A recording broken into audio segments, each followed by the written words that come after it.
For the first time in 2026, it's Indiana and Purdue. The Hoosiers are looking to turn around the season, while Purdue is looking to bounce back from a heartbreaking loss. It's the greatest rivalry in all of college basketball.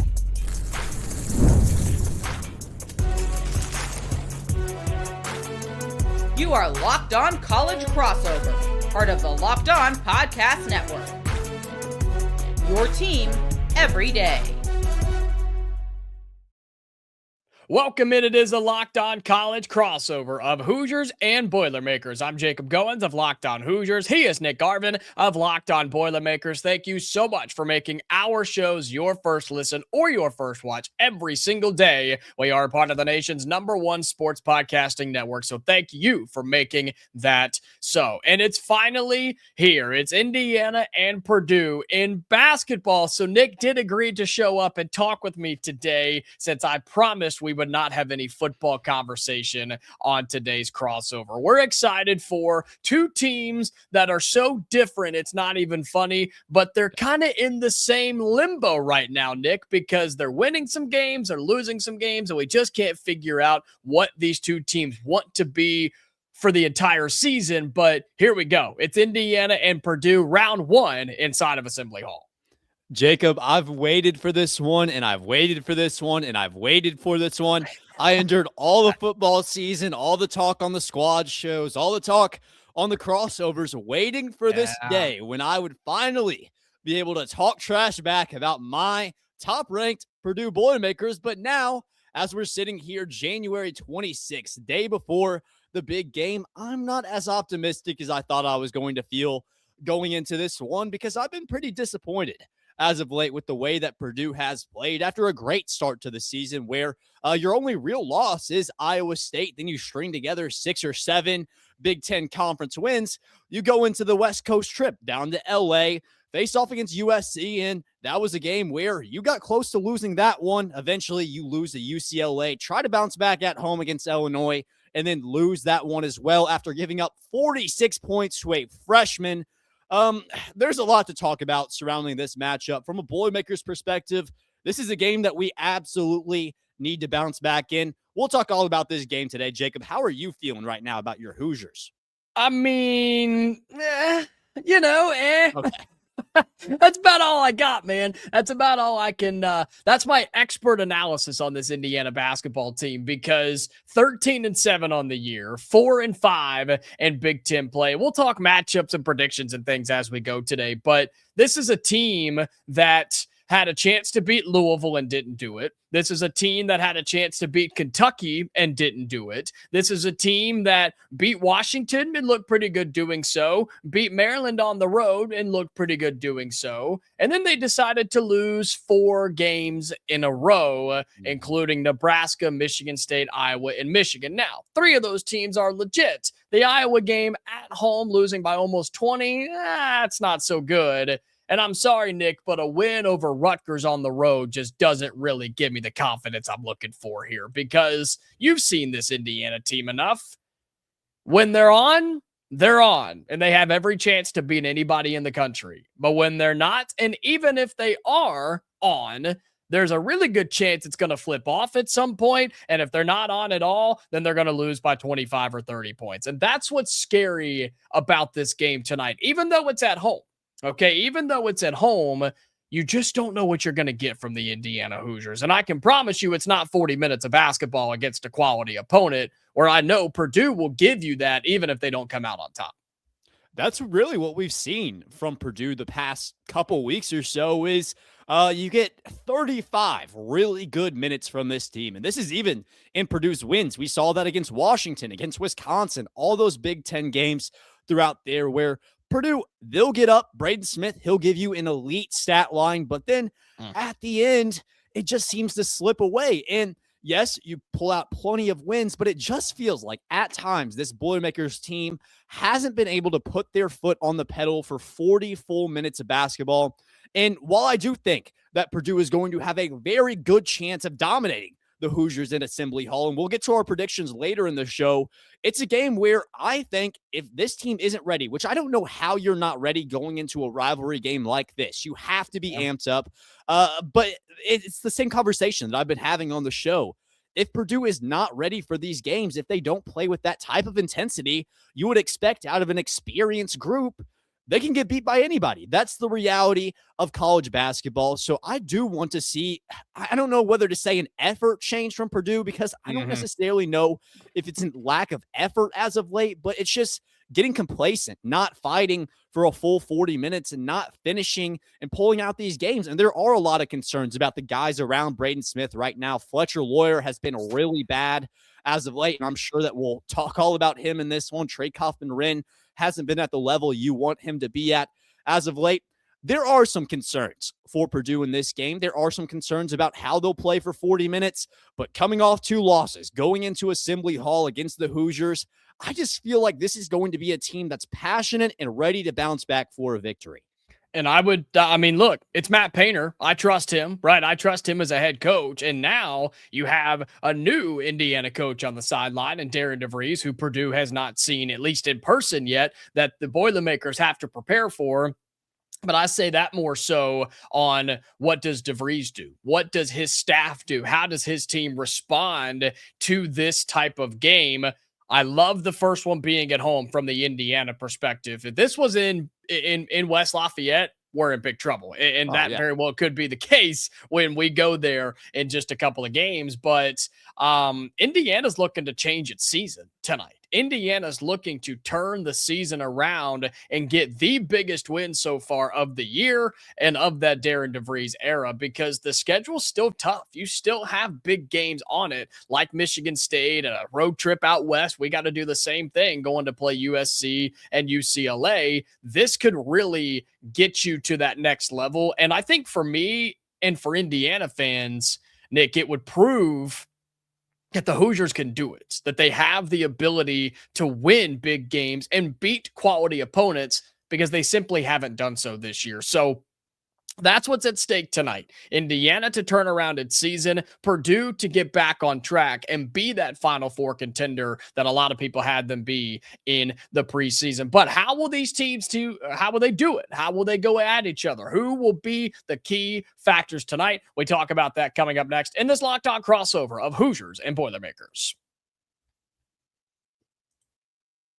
This crossover of Hoosiers and Boilermakers is brought to you by Mazda, and it's their moving the game forward. For those who show there's more to the score than what's on the screen. And Nick, somebody we're going to talk about coming up in just a minute for Indiana is Mr. Nick Dorn, who had himself an absolute day the other day on the road against Rutgers. When the Hoosiers needed it, he gave it to them. He went out there and gave them 23 points, most of them from behind the three-point line, was 60% from behind the arc, his best game in his first start at Indiana. And while the Hoosiers got the win, I know Purdue did not, but Braden Smith played a heck of a game against Illinois.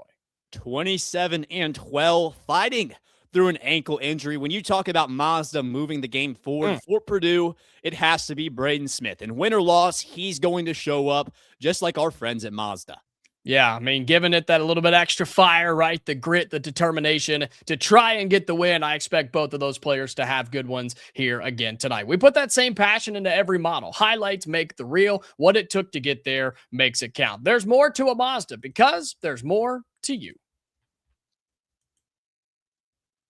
All right, welcome back into this Locked On crossover of Boilermakers and Hoosiers. He is Nick Arvin of Locked On Boilermakers. I'm Jacob Goins of Locked On Hoosiers. And if you haven't checked it out already, we've got our Locked On Everydayer Club going on right now for Boilermakers and for Hoosiers. If you already watch and listen to us every day and you're looking for something a little bit more, looking for something a little bit extra, and you've got a $5 bill in your pocket somewhere, we would love to have it, and you can become a part of our Everydayer Club. You can get our shows ad-free every single day. Plus, you get access to our Discord channels, which is basically just a big group chat. And we're in there talking about this game. We're talking about upcoming games. We're talking the latest news and the latest buzz. You can get access to that, plus some of our merch at discounts and a whole lot more. So check out the link in the description below for our Locked On Everydayer Club for Boilermakers and for Hoosiers. And this game tonight, Nick, it's going to be fun. And I hope that Assembly Hall, even through the weather, through the cold, through the snow, I don't care if you got to get the dogs and the sled out, get to Assembly Hall. This place is going to be loud. It's going to be crazy. And fans should be excited for this rivalry being back here in college basketball. But you mentioned a couple of guys for Purdue who maybe have not been playing their best basketball that have to step up tonight for Purdue. Who is that and why? It's Fletcher, Loyer, and it's Trey Kaufman-Renn. And the reason why is because when you talk about it, this team having those Final Four, having those deep aspirations to start out this year, potentially championship aspirations from where we started out this season, a lot of those were on the back of our two seniors, Fletcher, Loyer, and Trey Kaufman-Renn, trying to provide something alongside Braden Smith. And Fletcher, Loyer, his 4 years here, Trey Kaufman-Renn, his 5. Those guys have usually proved that they are capable of doing that. They have been the face of this program since they've been here. And by no means am I trying to count those guys out at this point in the season, because right now only 3 losses on the year, still a lot of season left to be played. And those guys, they're going to need to come up big in March. So I'm not trying to sit here and discount what those guys are or try to undercut who they have been for us in the past. But what I am trying to say is that it's fair to be critical of especially Fletcher Loyer right now, but Trey Kaufman-Renn as well. If we take a look at Fletcher Loyer's past couple of games, especially from 3, which is where you typically need him, 1 of 3 from 3 against Illinois, 1 of 6 against UCLA, 0 of 3 against USC, 1 of 3 against Iowa. Right now, he's not shooting the ball well at all, and that's where you need a guy like Fletcher Loyer, is his ability to stretch out other teams' defense for that floor spacing on the offensive side, because we all know it. Fletcher Loyer isn't the best defender on earth. That's never what he's been. That's never what he's brought to this Boilermakers squad. So when on the defensive side of the ball, he's kind of being a liability, getting those early fouls.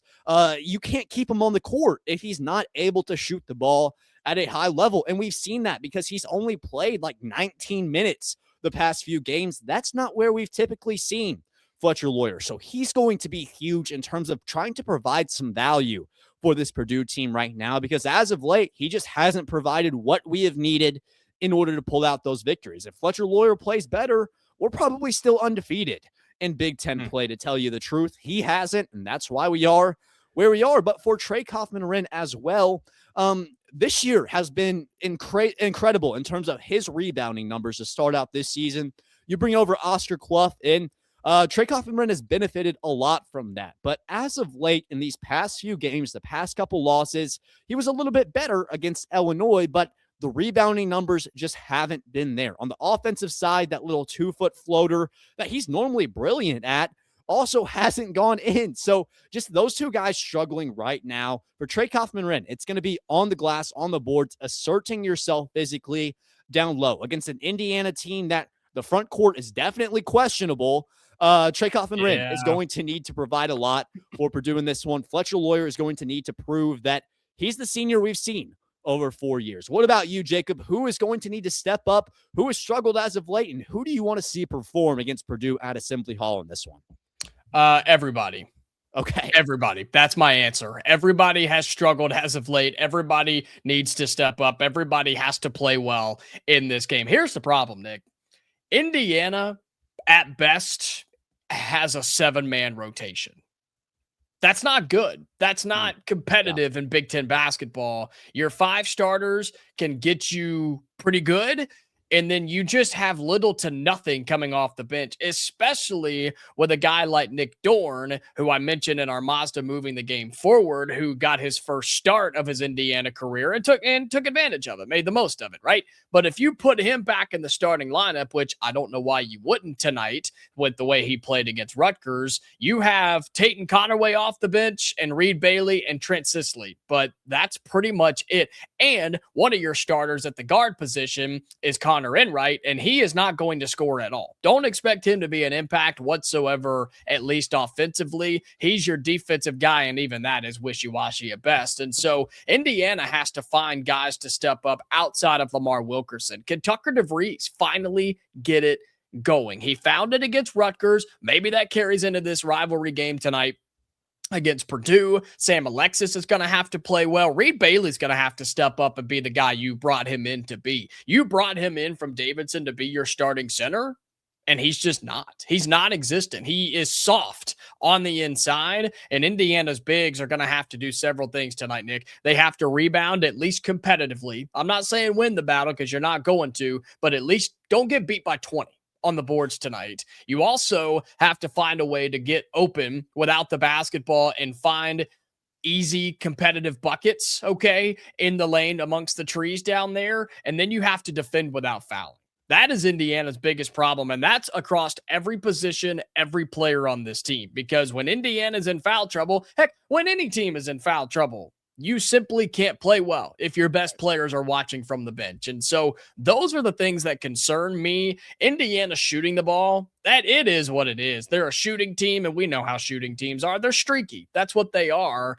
But Indiana being at home, coming off a good offensive performance where 3 of your players scored 72 of your 82 points against Rutgers, and you're at home. I mean, I'm not worried, I don't think, about the offense for the most part, but it's when the offense goes cold, pairing that with Indiana's defense being, again, lackluster. Those things concern me, but Tucker DeVries has to play well. I would love to see Nick Dorn shoot the ball well again, and your bigs on the inside have got to be, at least have some sort of a presence this evening. I think Tatum Connerway continues to be one of the X factors for me. Trent Sisley can give you some good minutes as the freshman, and that's pretty much it, brother. That's pretty much all you got. 7, maybe 8 players that the Hoosiers can rely on. So you're going to have to get hot. You're going to have to hope Purdue doesn't figure it out offensively and just hang around in this game and maybe let the crowd, maybe let the energy get you and will you to a win. Because, again, I can't stress how important this one would be for Indiana to pull this off against Purdue, against a top 15 team, and get the biggest win of the season. Because you compare these two teams, right?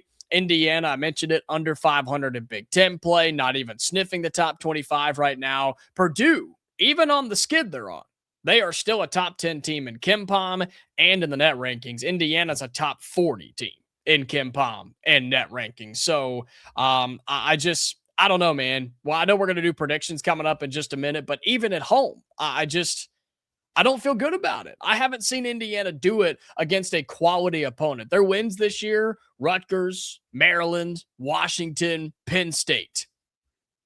Like, what about beating those teams tells me, oh yeah, we're ready. We're going to beat Purdue. We got it. Well, I mean, I haven't seen it, brother. I just haven't seen it.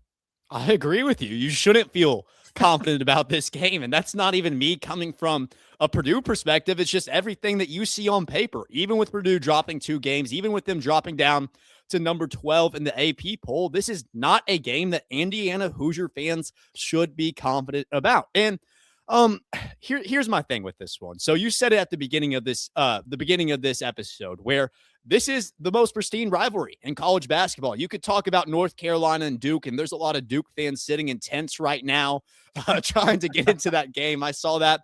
But you can't argue with the environment. So Mackey Arena, Assembly Hall. You can't beat that, right?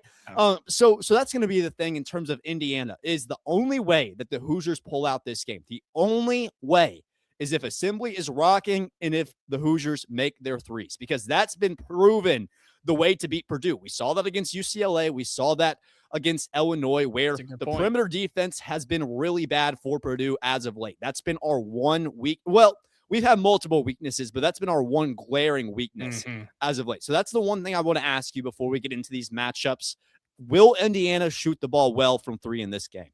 They should. I mean, again, at home, they should. Here's the number that I pulled in terms of the scoring difference for Indiana in Big Ten play at home versus on the road, okay? Indiana on the road this season in Big Ten play, 5 games on the road in the Big Ten, they're averaging 72 points a game.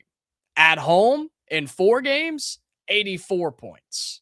A 12-point difference at home versus on the road for Indiana in Big Ten play.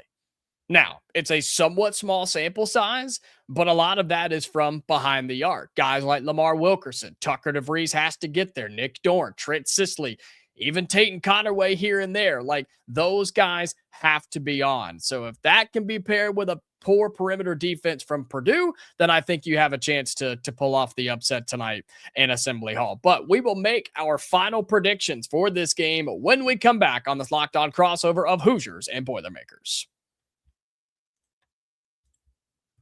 Today's episode of Locked On Crossover, a Hoosiers and Boilermakers crossover, is brought to you by TurboTax. Look, basketball season's awesome, and tax season, not so much, but it doesn't have to take over your life, okay? This year, TurboTax is making it easier than ever to just hand things off and move on with your day. With TurboTax Full Service, you can have your taxes done for you by a trusted local expert start to finish without the stress or the guesswork. So instead of you sitting down on the computer and spending hours trying to figure out the forms and all the numbers and making sure you did it right, you could just meet with a local TurboTax expert in person or connect online. It's a huge time saver, and it gives real peace of mind knowing an expert is handling it and it's being done right. For a limited time, you can have your taxes done by a local TurboTax expert for just $150 all in if a TurboTax expert didn't file for you last year. Just file by February 28th. Take taxes off your plate and get back to your life. Visit TurboTax.com/local to book your appointment today. All right, final segment on this Locked On crossover. We're talking Indiana. We're talking Purdue. And Nick, I'm sad. I figured you would have congratulated me by now on Indiana winning the national championship in college football. I'm disappointed, but I'll give you your chance to do so. Jacob, I'm going to congratulate you. I'm glad that you're happy about this. I'm not glad that Indiana won the national championship by any stretch of the imagination, but you're a nice young man. I'm happy that you're happy that Indiana won the national championship. Wow. Not happy. That's Locked On brotherhood right there. Yeah, that's big stuff. Well, yeah. No, I'm messing with you. I know it was tough for Purdue fans to see tough. Indiana win the. I mean, no Big Ten pride at all. No conference pride. I mean, I don't know. It's Indiana. You know, I can't cheer for the Hoosiers. It goes against everything I believe. It's okay. I didn't like Miami either. I'm not a Miami guy by any stretch of the imagination. So that national championship was kind of torture for me personally. But I mean, what Cignetti has done, it's unprecedented. So, I mean, you have to give it props, but also I'm not happy about it. I hate the situation of the two football programs right now, where we're at compared to where you're at. So we'll leave that there. Let's focus on hoops for this one. Yeah, well, don't worry. If Purdue ever does break through and get to the basketball national championship, I won't pull for you guys either. I'll pull for whoever you are playing. So, no, totally understand. And I had to get it out at some point. It took me almost 20-something minutes to get there. So, I respect it. Look, Indiana-Purdue tonight, college basketball, round one of this matchup. These two teams will, of course, meet twice this season. Indiana will make the return trip to Mackey Arena on February 20th. Is that the Friday night game? I think that's is that the Friday night? Okay. Mm-hmm. Yeah. Well, I remember us talking about this at the beginning of the season where it's like, we didn't get either one of these on a Saturday. One of them's at a late midweek game tonight. And then that game is the Friday night in Mackey. So I don't really know what Indiana Purdue did to upset people, but round one tonight in Assembly Hall. Does Purdue get it done? And if they do, how do they do it? They do get it done, Jacob, and the way that they get it done is inside the paint. Against Illinois, I said in order to win that game, you're going to have to get it done inside the paint, score 40-plus points in the paint. Guess what Purdue did? They scored 42 points in the paint, but they didn't win that game. I think it's a little bit different for this Indiana team because I don't necessarily know if there's anybody that's going to drop 46 points against the Boilermakers. So it's going to be in the paint for Purdue in this game. It's going to be Trey Kaufman-Renn on Tucker DeVries. It's going to be Trey Kaufman-Renn and Oscar Clough getting it down into that post and just letting it work on the glass. They've got to be huge, but it's going to be this front court of Purdue. And it's not just going to be Trey Kaufman-Renn. It's not just going to be Oscar Clough. It's got to be Daniel Jacobson too. You talked about how Indiana, they only have about a 7-man rotation. Purdue sits about 9, but what we have that not a whole lot of other programs has is a 7'4" guy coming off the bench. Daniel Jacobson is going to need to be big for Purdue in this game alongside the rest of the bigs that we named.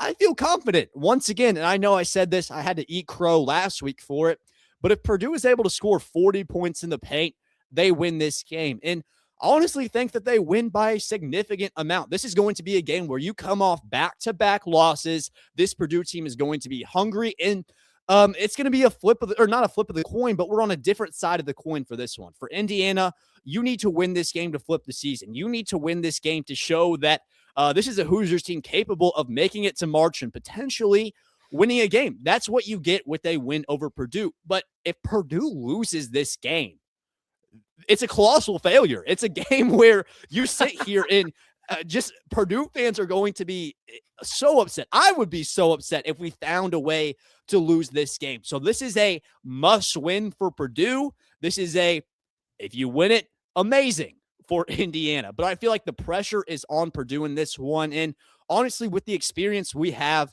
although some of those guys have struggled as of late, I do think they come up big in this game and get a win over the Hoosiers in Assembly Hall. Yeah, the word you used was experience, and I think that's a big factor here. Indiana's an old team, but this is their first year playing together. You're talking about guys at Purdue like Braden Smith and TKR that have been together, and even I know Clough came in, but he looks like he's been there and flows in that team. And look, Matt Painter's a better coach than Darian DeVries right now. That's I'm not going to hide from that fact, right? Pat Painter has a ton of wins in March and has been doing it for quite some time. But I am interested to see what this Indiana team looks like with DeVries at the helm in this type of a game, because Indiana's had big games on the schedule already. Nebraska came in when they were the 10th ranked team in the country. By the way, 5th now, Nebraska. Crazy. Ranked 5th in the country, still undefeated, dude. I feel like they'll fall off, but I don't know when. I'm thinking Michigan, but who knows at this point? Who knows? So that's an anomaly. But Indiana played well for the first, 25, 30 minutes of that game, and then completely fell apart and lost.